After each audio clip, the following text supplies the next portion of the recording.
take a look at these two pictures. Look familiar?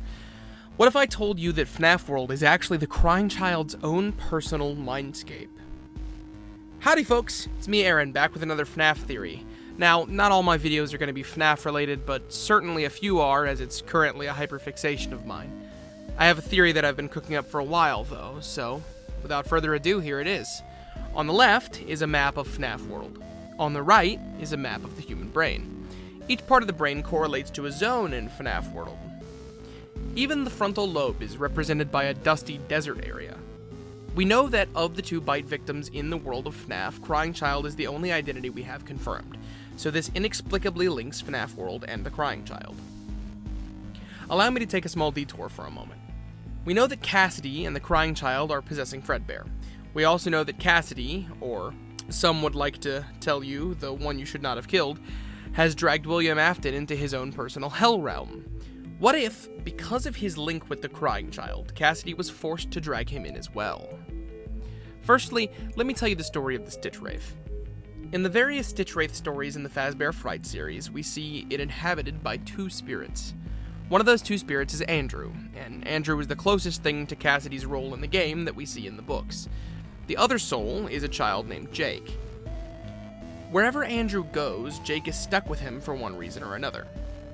Later we find out that because Andrew linked himself to William Afton for the purpose of torturing him in the story The Man in the Room 1280, William Afton had also hitchhiked his way into the Stitch Wraith.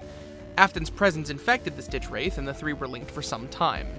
What I propose to you is that in the games, when Cassidy selfishly kept Afton alive to torture him, they were forced to take the Crying Child with them.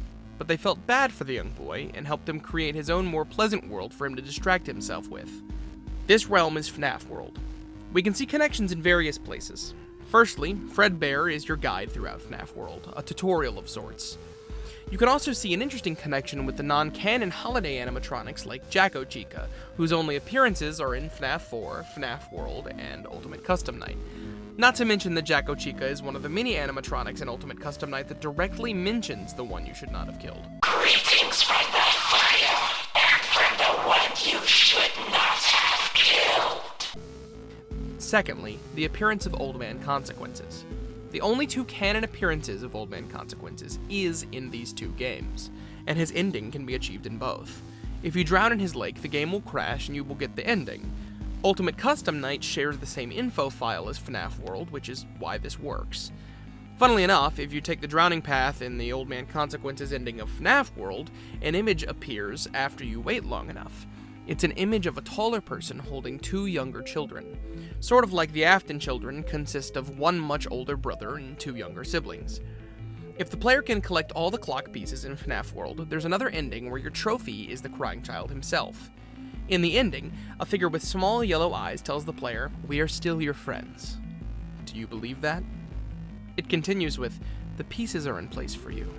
All you have to do is find them," before pausing for a bit, before saying, "Rest." It's pretty clear to me that this ending is speaking directly to the Crying Child, or more accurately in this case, the bite victim, especially given that the eyes are Fredbear yellow and the trophy you get for getting the ending is the Crying Child. Something else about Old Man Consequences is what he says. "I'm sorry to say that you've gone too deep into the code. There is no way back out."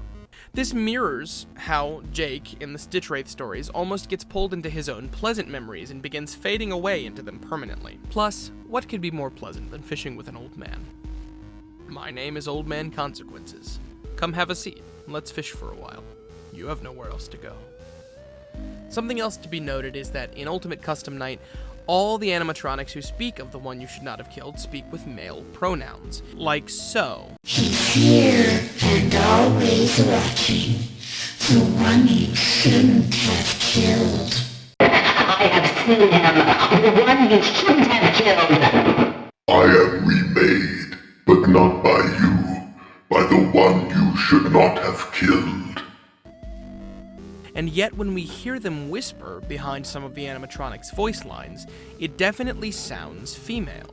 We've only just begun. I will never let you leave. I will never let you rest. This is how it feels, and you get to experience it over and over and over again. forever. I will never let you leave. He tried to release you. He tried to release us. But I'm not gonna let that happen. I will hold you here. I will keep you here. No matter how many times they burn us. Not to mention that if the Crying Child and Cassidy are both connected through Ultimate Custom Night and FNAF World, it would make sense as to why things that only the Crying Child and maybe Mike would know are present, like the nightmares. It could be possible that the one you should not have killed is in fact the Crying Child. Of course, then we'd have to ask how the Crying Child was killed by Afton, and the simplest answer is negligence. Maybe Cassidy isn't the one you should not have killed.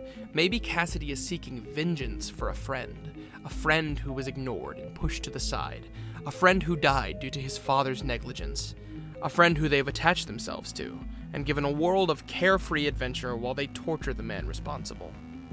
But hey, who knows? In this series, it's all ambiguous anyhow.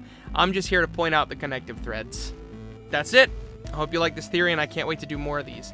I'm kind of terrified my channel's going to be cornered into FNAF content, but I really do enjoy making it.